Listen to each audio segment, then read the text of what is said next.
7:20 minutos en el territorio continental ecuatoriano, buscando la verdad en la revista de Opinión Democracia.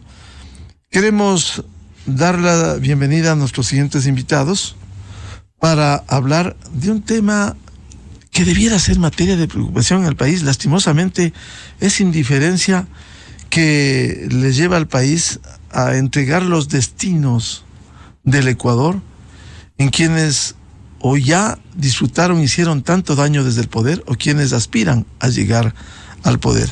Y quizás estamos circunscritos a temas que, por cierto, son importantísimos, como la violencia e inseguridad, ni faltara más, un tema preocupante para la gran mayoría de ecuatorianos, o el tema del juicio político al presidente de la República en la Asamblea Nacional.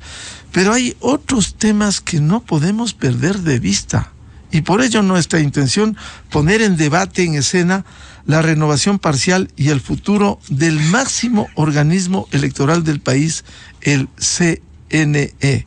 La bienvenida en estudios al doctor Fabricio Villamar, ex asambleísta, el licenciado Blasco Peña Solá, director de Market y denunciante de un presunto fraude durante el último proceso electoral. Y por Zoom nos acompañará Anabel Chacón, experta electoral, matemática, catedrática universitaria. Con una circunstancia, quiero empezar con Fabricio Villamar. Leíamos, y tengo aquí, como siempre nos documentamos, el informe del Consejo de Participación Ciudadana, que tiene fecha 6 de abril, hace 8 días, que envían al presidente de la Comisión Ciudadana de Selección de la primera autoridad del Consejo Nacional Electoral del Ecuador, entrega de expedientes, proceso CNE, y esta larga lista de aspirantes al Consejo Nacional Electoral, 182 aspirantes. Y cuando uno revisa los nombres, lee los nombres nada más, y voy a dar nombres: Tania Arias, Mónica Vanegas, Arturo Cabrera, Patricio Guaycha, María José Calderón, Diego Zambrano, Eduardo Franco Loor, pónganle atención a los nombres, Anabel Chacón, la doctora Chacón que nos acompaña hoy, Fausto Camacho, Diego Barrera, Francisco Yepes, Stalin Cardona, Cesnarda Fernández, Alex Guerra, María Belén Loor, Gabriel Tacle Vaca, Alejandro Rodas, Fausto Lupera, Diego Tello, Daniel González. Se ha señalado como parte de una lista de los más destacados también Hernán Ulloa, quien estuvo en el Consejo de Participación Ciudadana hace poco. Total, 182 postulantes. Y de estos nombres y apellidos se puede señalar doctor Cabrera y doctor Guaycha, ex jueces del contencioso electoral reciente. Alex Guerra, ex secretario del contencioso electoral. El señor Yepes, asesor de la actual presidenta del CNE, Diana Tamaín. Barrera y Cardona, asesores del consejero Enrique Pita. Franco Loor, abogado de Jorge Glass Espinel.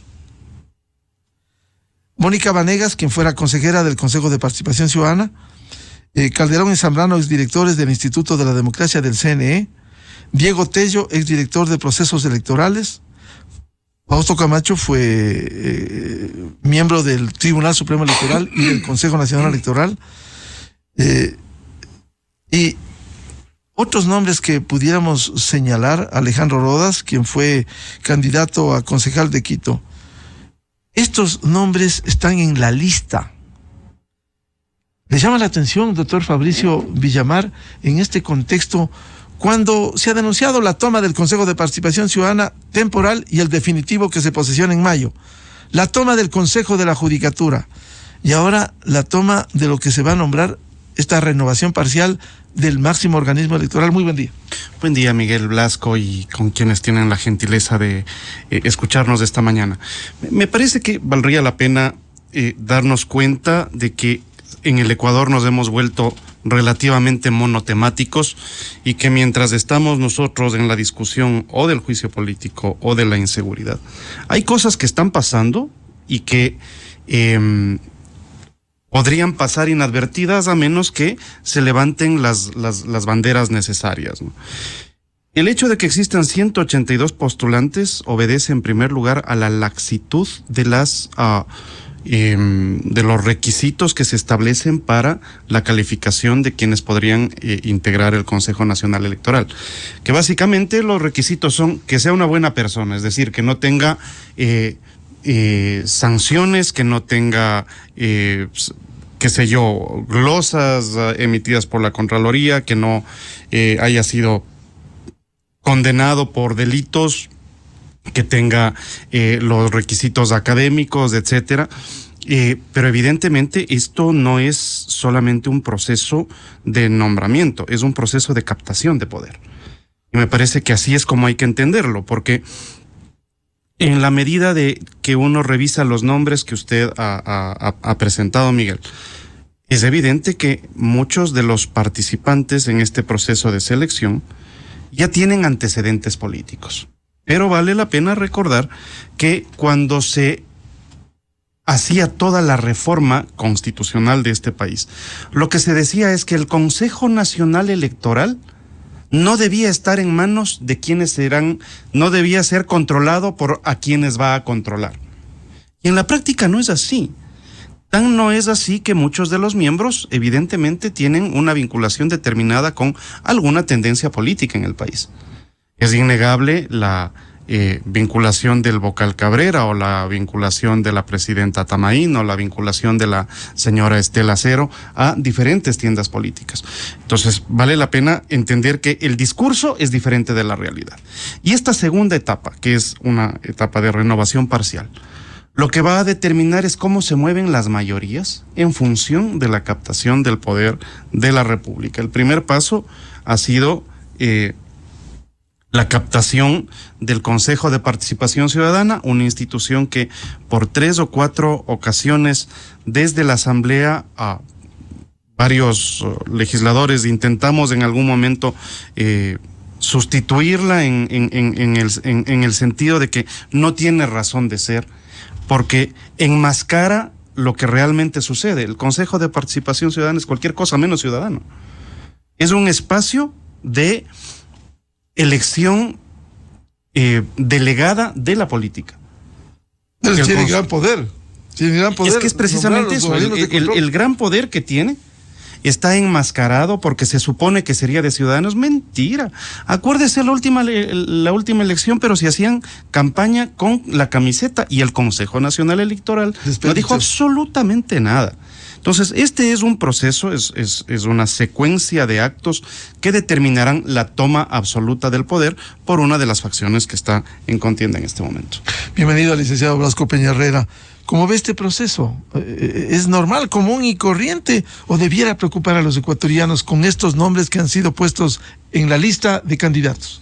Muy buenos días, Miguel, Fabricio, Anabel, a la enorme sintonía que tiene este programa y que tiene usted, mi estimado Miguel. Mire, esto de la renovación de los 2 vocales del Consejo Nacional Electoral, que es un tema simplemente que se da por el tiempo, por el calendario, pues no es que la renovación se da como resultado de un pedido de la Contraloría, cosa que está pendiente, o cosa que sucedió hace 4 años, o de una investigación de la Asamblea Nacional, cosa que ya es escandalosamente necesaria luego de lo que ha pasado en este último proceso electoral.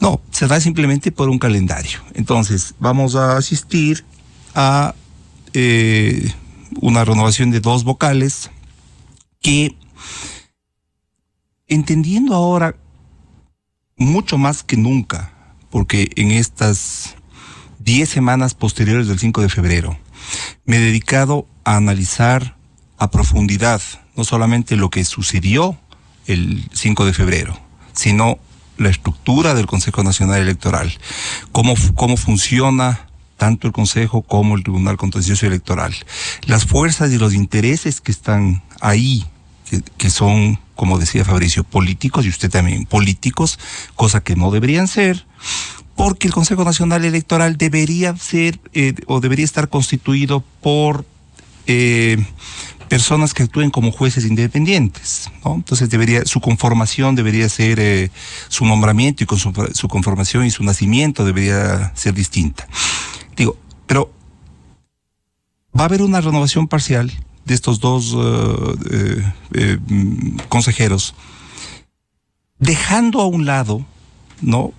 O sin tomar en cuenta lo que es indispensable y necesario, que es el realizar una auditoría a profundidad de los procedimientos, del sistema informático, de la actuación de los miembros del Consejo actual, de los vocales del CNE, que lamentablemente tanto ellos como los presidentes de las juntas provinciales se han convertido en unos defensores acérrimos de lo sucedido, y aquí me permito hacer una afirmación para la cual tengo una gran cantidad de evidencias, que es un fraude electoral en las últimas elecciones y en las anteriores también, que han habido denuncias. Es decir, se ha convertido en una gran tapadera de irregularidades.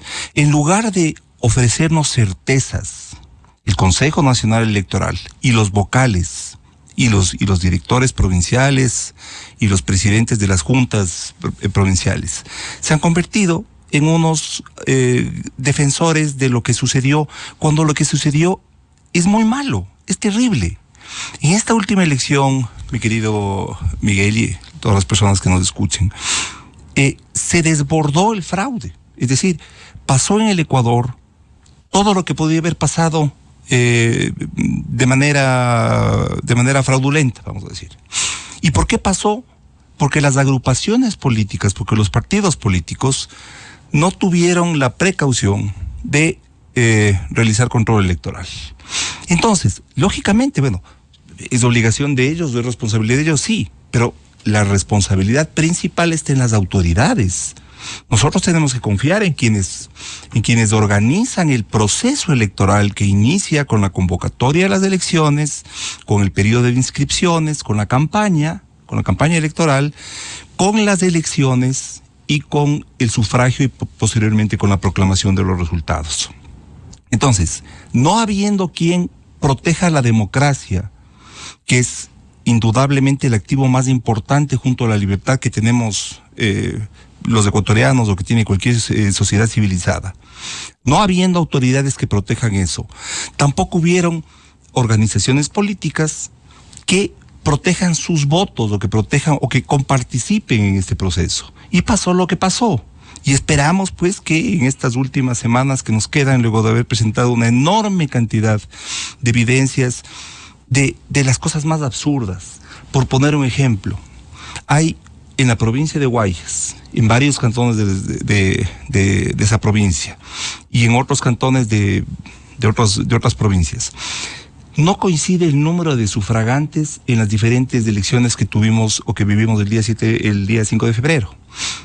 Eso es algo, digamos, algo obvio que debe coincidir. Pues no puede haber un diferente número de sufragantes, no pueden haber votado más o menos personas para alcaldes que para prefectos, que para concejales, que para miembros del Consejo de Participación Ciudadana y Control Social y Consulta Popular. Y vemos que nada coincide. Y lo más frustrante e indignante es que luego de presentar con evidencias irrefutables, parecería que no pasa nada. Entonces, personalmente he tenido que acudir a la justicia, a la fiscalía, para presentar acusaciones penales por los delitos que se han cometido. Pero vemos que todavía tampoco pasa nada. Entonces, ¿a quién les corresponde esto? Mire, directamente el Consejo Nacional Electoral, mi querido Miguel. No hace nada. Mire, absolutamente nada. Vuelvo a repetir, el Consejo Nacional Electoral lamentablemente se ha convertido en una tapadera del fraude. A ellos lo que les interesa es llegar al día 14 de mayo y que se instalen o que tomen posesión quienes, entre comillas, ganaron o quienes compraron sus elecciones. Ya. Y aquí se topó un tema importante, ¿no es cierto?, que lo mencionó usted y Fabricio. Yo personalmente no tengo la menor duda de que lo que estaba en juego en esta elección, con este fraude que se ha realizado, es justamente la elección de los consejeros del Consejo de Participación Ciudadana y Control Social. Porque el momento en el que se eligieron a dedo, y tenemos todas las evidencias para demostrarlos, y esas evidencias están presentadas en la Fiscalía y han sido presentadas al Consejo Nacional Electoral, entonces uno está tomando, estas organizaciones políticas que no viven la democracia, sino que compran elecciones, están tomando una entidad que no debería existir, y aquí comparto plenamente y siempre he sido del criterio de que no debería existir, porque es la que nombra a las principales autoridades de control del país. Por lo tanto, lo que están comprando en esta elección, o lo que han comprado en esta elección, es impunidad. Entonces, por supuesto que estamos preocupados y estamos hartos de los problemas de seguridad, de los problemas del juicio político, pero esto es lo de fondo. Porque se nos están llevando el país, mi querido Miguel. Porque el día de mañana la señora fiscal va a ser removida y se va a nombrar a una fiscal a dedo, como se va a nombrar a un contralor a dedo, para comprar impunidad de todas las barbaridades que se han hecho Carlos en el pasado. Otro Carlos Pollitt, o peor, ya, lo que sea, ¿no? Lo que sea. Y en el siguiente proceso electoral, mi querido Miguel, digamos, según el cronograma, elección del presidente de la República. ¿Qué campaña? ¿Quién se va a prestar para ser candidato? Si este sistema que ya está identificado, que comienza, digamos, que llega a cubrirse con el papel, con las actas de escrutinio, pero que está lógicamente en el sistema informático del Consejo Nacional Electoral, es en base pues a todos estos, este software que se ha instalado corrupto, es quien decide quién gana las elecciones. Entonces habremos perdido el país. Y aquí no hay, a mí me resulta inclusive incómodo hacer nuevamente menciones, pero ¿qué pasó en Venezuela luego de que ganó Chávez la primera vez? Ellos instauraron un sistema de fraude permanente. Entonces, Venezuela, Cuba, Nicaragua, son países en los que nunca gana la oposición. Hay marchas gigantescas, hay problemas. Uno dice, el gobierno ese no puede volver a ser reelecto con esos niveles de pobreza, con esos niveles de corrupción. Pues ganan elecciones, porque se toman el Consejo Nacional Electoral, o se tomaron el Consejo Nacional Electoral. Y nosotros estamos a nada de que eso suceda acá. Con la toma del Consejo Nacional Electoral y con la toma del Consejo de Participación Ciudadana y Control Social. Ante esto, la renovación de 2 vocales, por supuesto que alienta. Hay nombres muy prestigiosos. Yo creo que encabeza quien es nuestra contertulia el día de hoy, la doctora Anabel Chacón. Y yo diría, aquí somos los ciudadanos, porque las organizaciones políticas nos han fallado. Han pasado 10 semanas, mi querido Miguel, y corríjame si es que estoy equivocado, pero no ha habido un solo dirigente político que ha alzado su voz.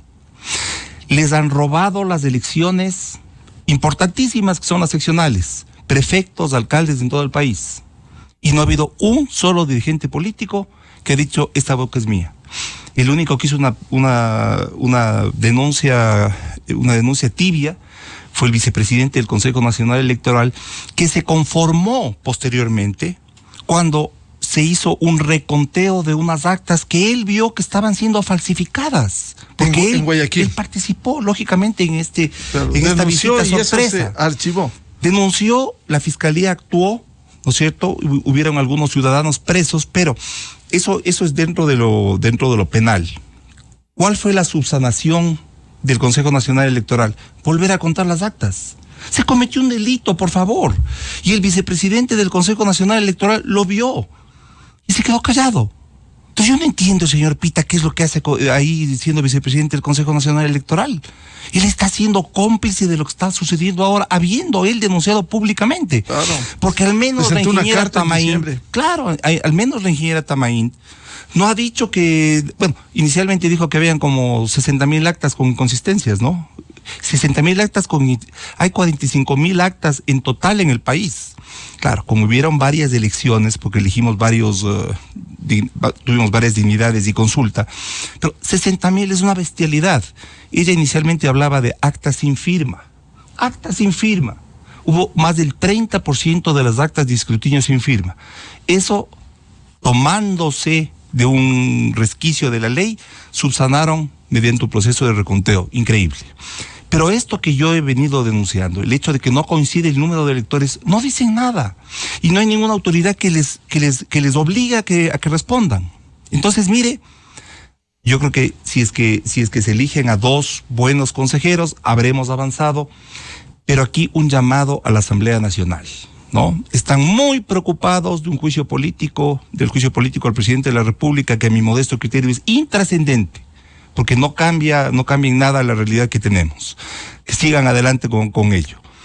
¿Por qué no llamar la Comisión de Fiscalización a los señores vocales del Consejo Nacional Electoral y hacer un examen, hacer una evaluación, como lo hizo antes la Contraloría, habiendo llegado a la conclusión inclusive de suspender en sus funciones a la presidenta del Consejo Nacional Electoral, asunto que no se logró ejecutar. Queremos saludar a la doctora Anabel Chacón. Ella es experta electoral, matemática, catedrática universitaria, y que está en este proceso también entre los 182 candidatos en la renovación parcial del CNE. En primer lugar, quisiera que nos resuma rápidamente, para quienes no le conocen, quién es la doctora Anabel Chacón, y luego para hablar estos temas de fondo. Muy buen día. Buenos días, yo le agradezco la invitación, un saludo cordial, Blasco, gracias por sus palabras. Mire, en primer lugar quiero aclarar, yo no soy doctora, soy candidata a PhD en educación con una especialidad en etnomatemática, pero sí tengo una maestría en matemática aplicada y en ingeniería de computación. Y de mi formación de pregrado soy matemática de la Politécnica Nacional, además de otros títulos que tengo en educación. Pero lo más relevante es mi especialidad en matemática, y he estado en control electoral desde el 2017 como ciudadana. No como funcionaria, nunca he sido electa para nada, nunca he estado afiliada a ningún partido político, simplemente soy una académica que se dedica a la investigación. He hecho un modelo matemático para el país propiamente y he estudiado el modelo de la pandemia para Quito y Guayaquil, y últimamente me he dedicado a la etnomatemática y, por supuesto, al control electoral. Doctora Chacón, luego de su presentación, ¿cómo ve este panorama? ¿Usted siente confianza en este proceso que ha entrado usted, con este entorno, con esta realidad, con esta falta de garantía en la renovación parcial del CNE? Mire, en realidad yo tengo muchas dudas respecto al concurso, porque como bien se ha mencionado, no se está dando la importancia que tiene el CNE. Hay muchas voces que hablan de muerte cruzada, de revocatoria de los asambleístas, y eso está muy bien porque es parte de los procesos electorales que vive un país. Pero el problema es que si todo eso ocurre, así como las elecciones del 2025 que están cercanas, ¿cómo vamos a tener confianza de esos procesos con este Consejo Nacional Electoral? Como usted lo mencionó al inicio del programa, pues hay 182 candidatos, somos 182 candidatos, de los cuales la mayoría son funcionarios o exfuncionarios del Consejo Nacional Electoral, es decir, que han sido parte de todo lo que ha pasado, porque el Consejo Nacional Electoral no garantiza nada, y precisamente por eso es lo que yo, como una ciudadana común y corriente que nunca ha estado en política partidista, porque sí estoy al tanto de la política nacional como una obligación ciudadana, me he lanzado a este desafío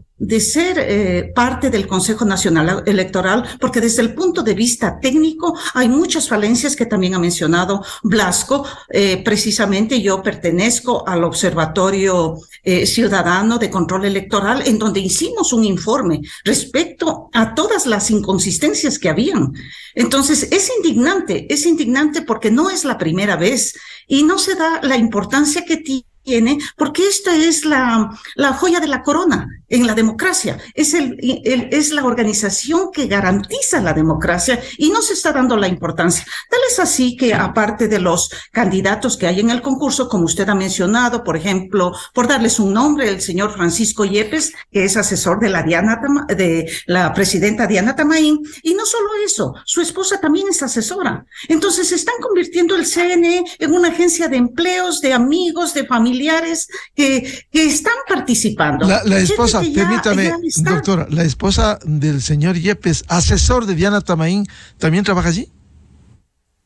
Sí, sí, sí, señor. Así es. Entonces, se está volviendo un negocio familiar de amigos, de recomendados, y se está creando una casta política, que eso vemos que está dominando en el Ecuador, que están dominando grupos políticos donde las familias se comienzan a repartir los puestos. Y eso no es posible. Eso nos indigna a los ciudadanos que no tenemos el poder político, las influencias de llegar. Entonces, eso debe cambiar. Además, la comisión que va a controlar el concurso está el doctor Bruni, que sabemos que estuvo en un caso en una corte constitucional con un problema. Entonces yo quisiera exhortar a esa comisión que sea justa, ¿no? Porque asimismo, como se ha mencionado, el CNE tiene que ser un organismo técnico. No es lo mismo que sea evaluado una maestría en turismo que una maestría en matemática aplicada, que una maestría en ingeniería en computación. Entonces, ¿cómo se espera cambios? ¿Cómo se espera mejoras si no hay? Y tal es la poca seriedad, por llamarle lo menos, que le dan al concurso, que ni siquiera existe un cronograma para el concurso. Simplemente está publicado en el Consejo de Participación Ciudadana los pasos, pero no hay un calendario. Entonces, todo eso da medida de las suspicacias que se pueden dar. Además, las elecciones, como bien lo mencionó Blasco, han dejado muchas dudas, y estas más que nunca. Entonces, si el Consejo Nacional Electoral no puede garantizar los procesos, es hora de un cambio, y es hora de un cambio profundo, porque tiene que haber cambios en los procesos, en los procesos técnicos, tiene que haber una reforma al Código de la Democracia para especificar estos procesos, y tiene que haber una profesionalización del Consejo Nacional Electoral y una reestructuración. Yo le doy ejemplos. El Consejo Nacional Electoral administrativamente se divide en coordinaciones, en direcciones y en unidades. Y la unidad de comunicación está repetida en 2 instancias. Entonces, solo por darle una medida, y eso es una telaraña que nadie sabe cómo funciona hasta llegar a las delegaciones provinciales. En cuanto a los procesos, hay que cambiar totalmente. El proceso electoral es muy complejo. Precisamente gracias a las denuncias tan valiosas como las que hace Blasco a nombre de la ciudadanía, es indignante todo lo que pasa. Desgraciadamente, las mismas denuncias... Usted como matemática, si me permite, antes de que continúe, explicar, usted como matemática, como conocedora, ¿hay asidero, hay sustento lo que Blasco Peñarera ha denunciado de este presunto fraude en las últimas elecciones y consulta popular? ¿Algo escandaloso? ¿Usted consideraría eso? Yo creo que hay más que sustento. Con Blasco hemos conversado de cifras. Blasco tiene una forma de presentarlo que está muy bien, y yo tengo otra. Por ejemplo, el control que nosotros hicimos desde el Observatorio Electoral fue en base al ausentismo, porque el ausentismo no puede cambiar. Si 20 personas están ausentes en una mesa, esas 20 personas tienen que estar presentes en todas las actas el mismo número, y eso no ha pasado. Nosotros creamos una aplicación en Python para verificar individualmente cada acta, y tenemos la capacidad de decir en tal cantón, en tal parroquia, en tal unidad, en tal junta, si es hombre, si son mujeres, con tal código, el ausentismo cambia. Y precisamente cuando nosotros presentamos ese informe al Consejo Nacional Electoral, yo les pedí que abran su base de datos y verifiquemos que si lo que yo estoy diciendo no era correcto. Y dijeron que no, porque no era el caso, que no era necesario, se dieron vueltas. Entonces, las cifras son escandalosas, y las denuncias han venido de los mismos consejeros. Está el caso Pita, del consejero Pita, que ya mencionó que no pasó nada. Eso es indignante. Usted como autoridad principal está haciendo una denuncia y deja que se diluya. La misma presidenta Diana Tamaín dijo que había 96,000 actas con inconsistencias. Y resulta que ahora usted va a la página del Consejo Nacional Electoral, que por cierto ni siquiera ha subido el informe de actividades del año pasado, y ya estamos en abril, y está todo bien, todo está en cero. No hay ninguna inconsistencia, no hay ninguna acta que tenga error, no hay ningún tipo de diferencia numérica en los archivos después de todo lo que ha pasado y tanto las denuncias que se han presentado son fundamentadas. El estudio que nosotros hicimos es fundamentado. Tenemos con actas reales, tenemos con los datos mismos que ha presentado al público el CNE. Porque hicimos también otro análisis a nivel nacional del archivo de las actas versus el archivo de los votos y tampoco coincide. Entonces no es posible. De cualquier forma, en los análisis, dependiendo de las variables que usted utilice, sale que nada coincide en esto. Y las matemáticas son muy claras. O coincide o no coincide.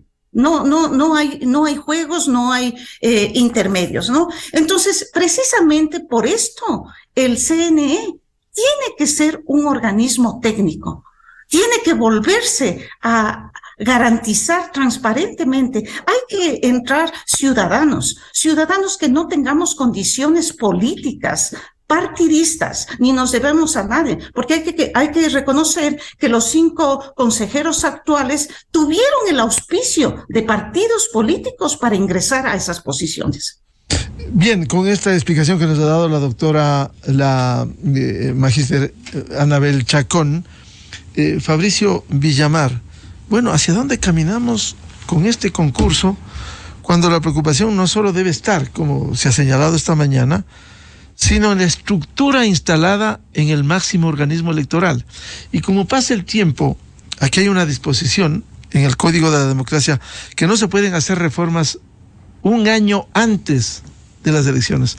A la vuelta de la esquina ya empezaremos el proceso un año antes, no habrá cómo hacer reformas y vamos en las mismas condiciones con este ambiente, con esta situación que no da plenas garantías electorales. No, lo que pasa es que cuando se hacen las reformas, las reformas que se han hecho históricamente, se hacen en función de quién tiene la mayoría en la Asamblea y cuáles son las reglas de juego que se quieren aplicar para el siguiente periodo electoral. Por eso, una de las normas más variables que tiene la República del Ecuador es siempre la de la ley de elecciones. Normalmente se hacen un poco antes del año para la vigencia posterior. Ahí es cuando se cambian los sistemas de asignación de escaños, se cambia el número de representantes. Ha sido una práctica absolutamente común. De hecho, si es que no se cambiara esta vez, sería la primera vez en alrededor de 20 años que se mantienen las mismas reglas electorales durante 4 años. O sea, a eso estamos abocados. Pero creo que de lo que hemos conversado hasta el momento, de lo que plantea Blasco y Anabel, el gran punto en este momento es si es que el Consejo Nacional Electoral es o puede ser una institución confiable. ¿Por qué esto es importante? No? ¿Cómo está hoy? Es que vale la pena que nuestros oyentes sepan cómo funciona el Consejo Nacional Electoral.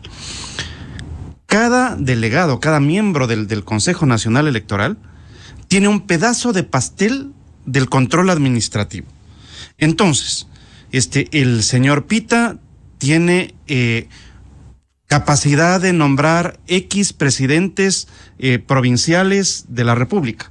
El señor Cabrera tiene capacidad de nombrar X presidentes provinciales, la señora Tamaín, la señora Acero. Si es que usted revisa, que es lo que pasó en la provincia de Pichincha, por ejemplo, la señora Estela Acero puso en los cargos de control de la provincia de Pichincha muchísima gente que venía de la Revolución Ciudadana, de Cayambe, que no tenían conocimiento de la materia electoral, que no tenían conocimiento de los sistemas. Pero estaban alineados. Pero estaban alineados a quien les había dado una mano para la contratación.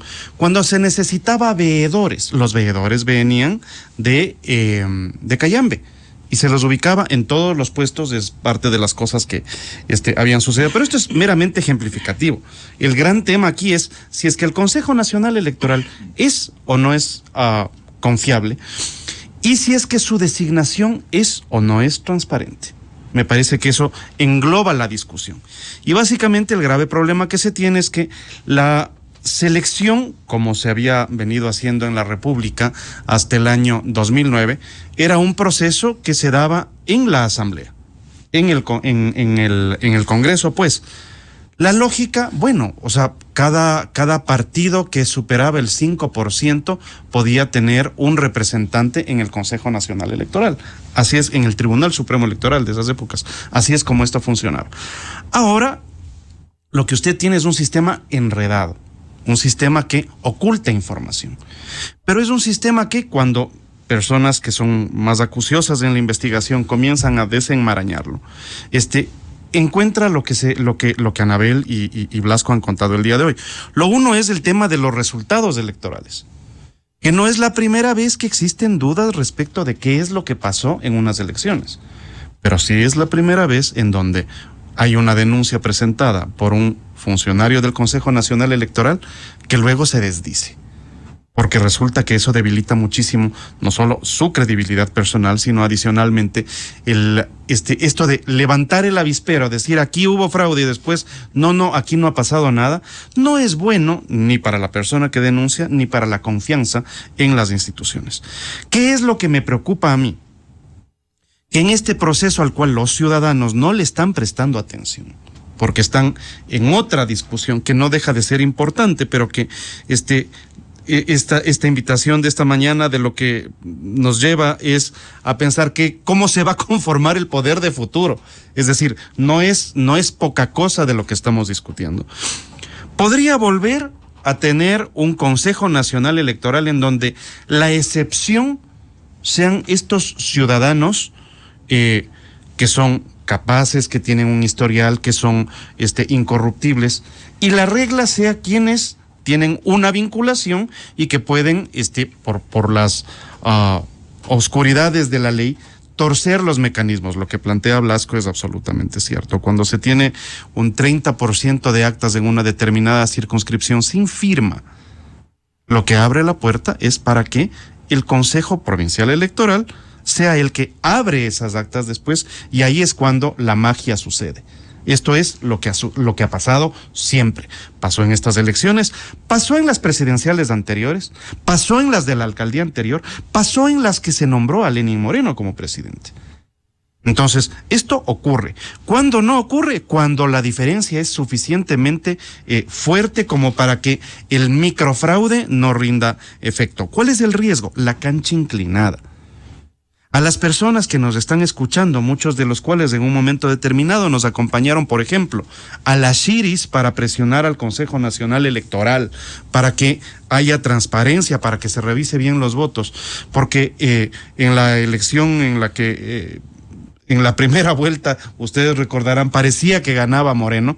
Si no hubiera habido la presión ciudadana en las calles por más de 10 días, es bastante probable que no se hubieran cambiado la lógica con la que se venía gobernando este país, la cancha inclinada en los procesos electorales. ¿Por qué es importante evitar la cancha inclinada? Bueno, esto lo sabemos pues quienes hemos enfrentado al correísmo en la lida electoral. Porque una cosa es participar con los respaldos de los militantes, de los afiliados, de los ciudadanos, y otra cosa cuando la camioneta de la alcaldía de Alianza País es la que va poniendo los carteles, y los camiones de la empresa de obras públicas de Alianza País son los que van quitando los carteles de enemigos. O esta denuncia de la última vez en donde aparecía en el Pichincha una propaganda para una determinada candidata, y la publicidad era puesta con camionetas del Consejo Provincial de Pichincha, de la Prefectura de Pichincha, y a nadie le importa absolutamente nada. ¿Por qué? Porque se ha hecho absolutamente normal considerar que quien tiene el poder puede usar el poder público y el aparato estatal para su campaña. Es grave que se vuelva normal esto. Bueno, es que eso es lo que ha pasado con los ecuatorianos, y lastimosamente hay que ponerlo así. Los ecuatorianos se han vuelto terriblemente permisivos en esto. Antes era impensable que a un mitin un candidato que quería ir por el partido de gobierno llegue en el vehículo de la institución. Ahora se daban modos para llevar la publicidad en vehículos de la institución que quieren controlar. Y los ciudadanos se han vuelto absolutamente tolerantes. Por eso decíamos, mientras estamos nosotros discutiendo de el juicio político o discutiendo de la inseguridad, que son grandes temas, se nos están pasando por las galletas cómo se va a hacer el próximo proceso electoral. Nadie está discutiendo de esto, pero el Consejo de Participación Ciudadana ya está tomado. El de este momento, que es temporal, y viene el definitivo y en mayo. El definitivo ya está.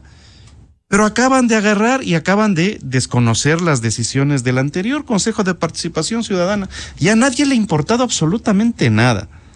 Porque como se van en exactamente 1 mes y 3 días, 1 mes y 2 días, entonces resulta que se deja al garete las decisiones políticas. Y lo que está sucediendo no es poca cosa. Mire, sí puede ser cierto que las organizaciones políticas le han fallado a la sociedad. Pero esto pasó ¿por qué? Porque ya no hay organizaciones políticas, pues. Las organizaciones políticas no existen. Las organizaciones políticas fueron borradas por el discurso de que hay que acabar con la partidocracia.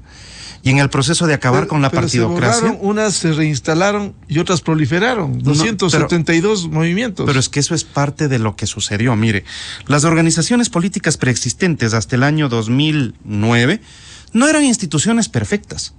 Eran, como toda obra humana, instituciones perfectibles, pero cada una de las organizaciones políticas, léase la Izquierda Democrática, el Partido Social Cristiano, la Democracia Popular, el MPD, etcétera, tenían estructuras territoriales y tenían estructuras de capacitación.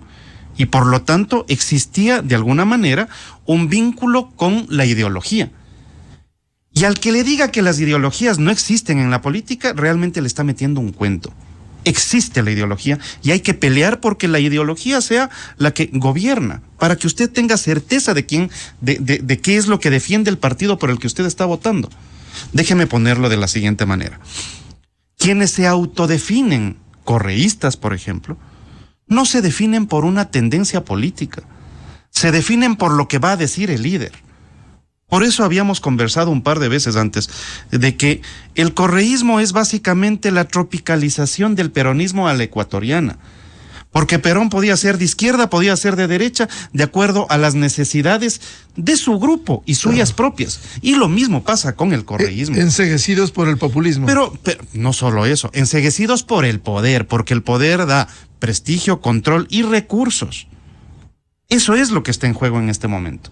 Entonces, no se extrañen los ecuatorianos de que de repente se le devuelva los recursos de pensión vitalicia a Jorge Glass, porque es parte de las cosas que está pasando mientras nosotros estamos discutiendo de otras cosas. Ha dicho eso. Exactamente. Y el órgano administrativo disciplinario, incluso el presidente, el que preside hoy el Consejo de la Judicatura, dictó esa sentencia que le quitó la pensión. Para poder centrar finalmente esta conversación. Ya.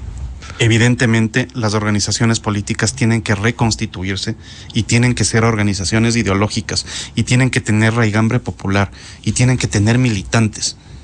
Y para eso se necesita, perdón, pero si es que no lo dice nadie, esto se queda sin discusión. La democracia cuesta. La democracia cuesta. Cuando un empresario quiere desarrollar sus actividades en libertad, tiene que saber que si es que no respalda una organización política que proponga la libertad comercial, proponga los tratados de libre comercio, es un empresario que está metiéndose a la vuelta de la esquina en tener que depender de la voluntad de un funcionario público que es bastante probable que le ponga el brazo. La democracia cuesta. Hay que militar y hay que aportar a las organizaciones políticas porque esto es lo que se necesita. Así es como funciona en todas partes del mundo. Segundo, hay que tener el ojo puesto en todas las instituciones democráticas, entre ellas el Consejo de Participación Ciudadana, el Consejo Nacional Electoral, evidentemente la capacidad de legislación de la Asamblea, porque si bien estamos hablando de la destitución del presidente, también deberíamos hablar de la destitución de la Asamblea por la vía de los mecanismos ciudadanos.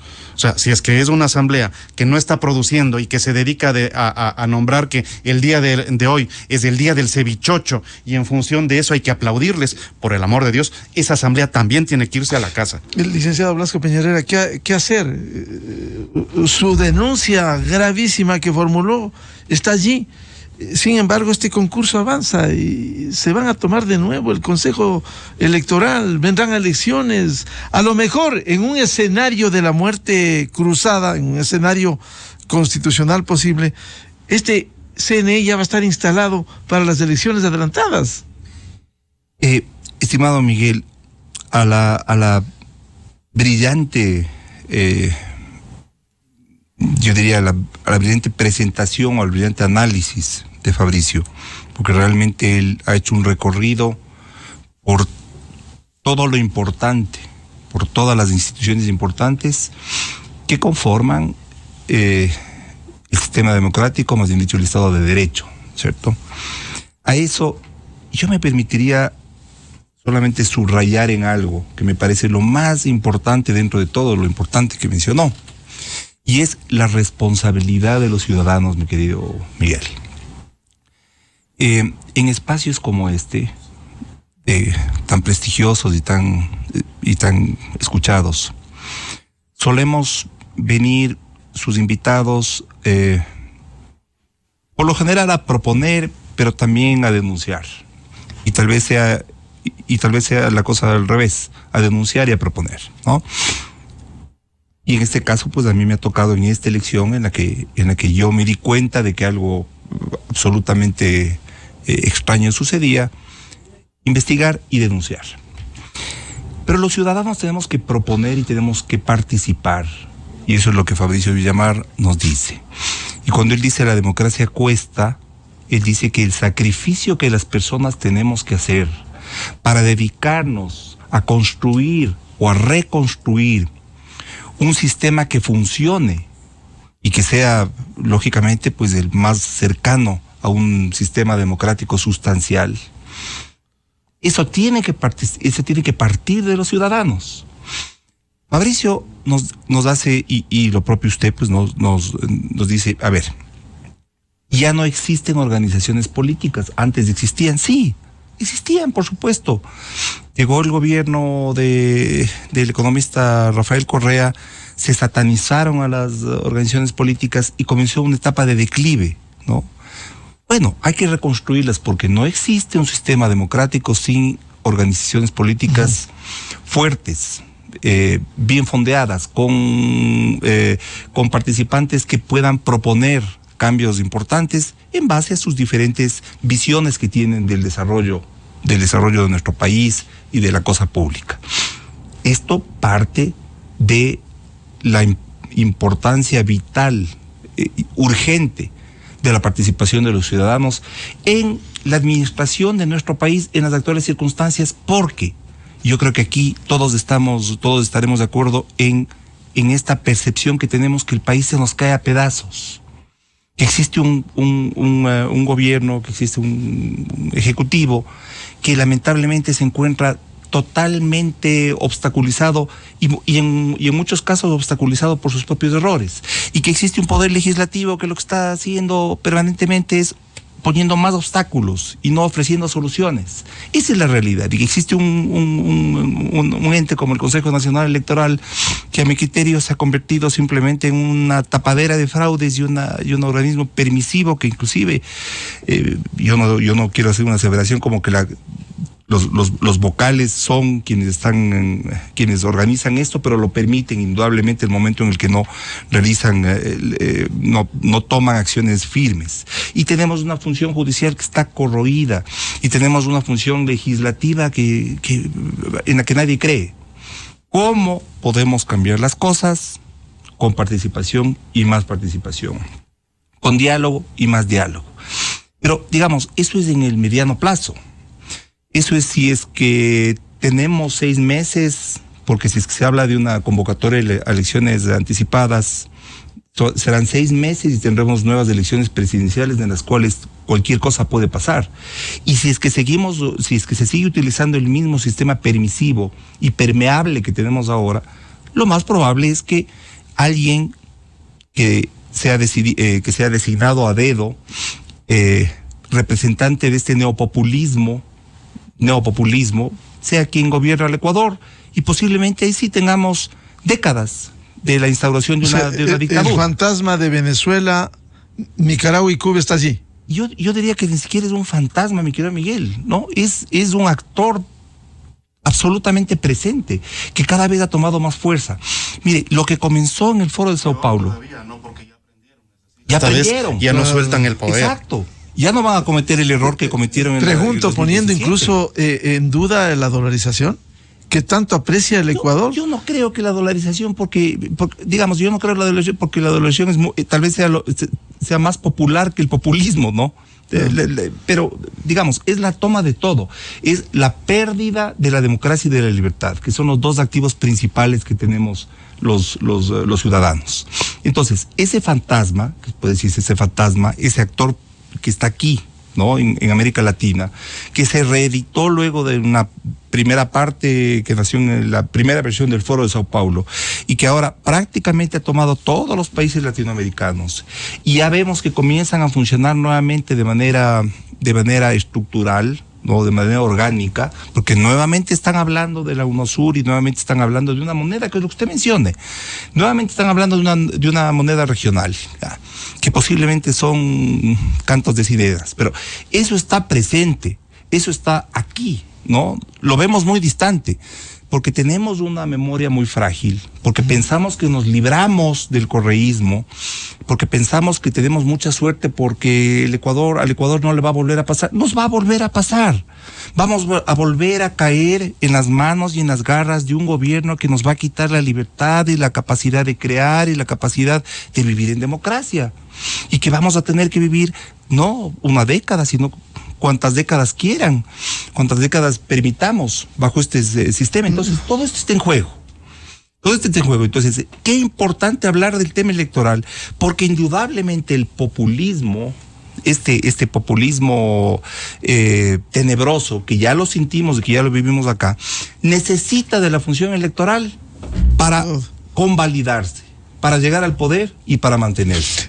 Matemática, Anabel Chacón. Bueno, frente a este panorama que han descrito tanto Fabricio y Villamar y Blasco Peñarera Solá, ¿le preocupa una vez que hoy esté en proceso de renovación parcial el CNE? Por supuesto, y eso me ha motivado como ciudadana a participar y en realidad, o sea, exhorto a demás profesionales, probos, que en su especialidad participen activamente. Mire, como yo mencionaba, yo no soy afiliada a ningún partido político, nunca lo he sido, no he ocupado nunca un puesto público, pero sin embargo, la indignación de lo que está pasando es lo que me ha motivado. Precisamente quiero mencionar algo que mencionó Fabricio, el de los partidos políticos. Los partidos políticos, hay entre movimientos y partidos registrados en el Consejo Nacional Electoral 279. Yo me pregunto si, como mencionan en su plan estratégico, que es hasta el 2025, que pusieron que iban a hacer una auditoría independiente de las firmas de estos partidos y movimientos, ya lo han hecho. Personalmente, yo aparecí afiliada al partido de este nefasto señor Espinel. Y cuando fui a pedir el certificado, me dijeron que me debe haber olvidado cuando yo firmé. Como que yo soy una persona que se olvide y que no sabe quién es este señor Espinel. Y con mucha ligereza me dijeron, presente una denuncia en la fiscalía. Les dije, no, es obligación de ustedes verificar las firmas. Y yo nunca he firmado por ese señor.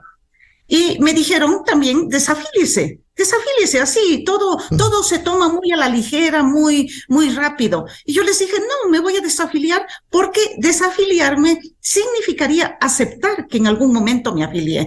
Entonces, estas cosas deben cambiar. Esta es la transparencia que debe tener el Consejo Nacional Electoral, que hay que recordar que la señora Camaín y el señor Cabrera ya están prorrogados en funciones, están 6 años en funciones, ya debieron haber sido cambiados. O sea, están más tiempo que un periodo presidencial. Que se están volviendo figuras omnipresentes en la política ecuatoriana. Entonces, tienen sus cuotas de poder, tienen su repartición de puestos. Y yo quisiera, sinceramente, que exista una declaración de los bienes y del crecimiento de su patrimonio, que es lo menos que deberían hacerlo después de 6 años de haber estado en esa función que es tan importante y que debe ser garante de la democracia. Estas son las cosas que hay que cambiar. Estas son las cosas que no hay cómo tomar a la ligera. Asignar un vehículo, un chofer, que llegue la estilista al CNE. Todas esas cosas no puede ser. Es un derroche de los bienes públicos. Tiene que ser manejado con austeridad, con tecnicismo, con profesionalización. Entonces, si queremos que eso cambie, no podemos permitir que se vuelvan a nombrar y a designar como consejeros del CNE a los mismos asesores, a los mismos que ya estuvieron, a los que siempre viven de la política. Eso debemos cambiar, eso debemos estar a la expectativa de que este concurso nos garantice que personas técnicas y honestas vayan allá y no vayan a tapar todo lo que está pasando. Bien, es obligación de todos los ecuatorianos pensar y no descuidarse, mirar con indiferencia lo que está pasando con las instituciones. Hoy, en este proceso de renovación parcial del máximo organismo electoral, hay que pedirles, abran los ojos, porque realmente, caso contrario, estamos viviendo una situación de un país absolutamente debilitado, que mañana se arrepentirán de lo que ocurre en el Ecuador. Muchas gracias la participación al doctor Fabricio Villamares, asambleísta, al licenciado Blasco Peñerrera Solá, director de Márquez, y a la matemática Anabel Chacón, que está en el proceso de renovación parcial del Consejo Nacional Electoral. 8:16 minutos en el territorio continental ecuatoriano, pausa publicitaria. Vamos a hacer esta pausa y volvemos con otro tema que preocupa: la escalada de violencia e inseguridad en el país. Invitados, el doctor Lautaro Ojeda y los generales Juan Carlos Barragán y Wagner Bravo.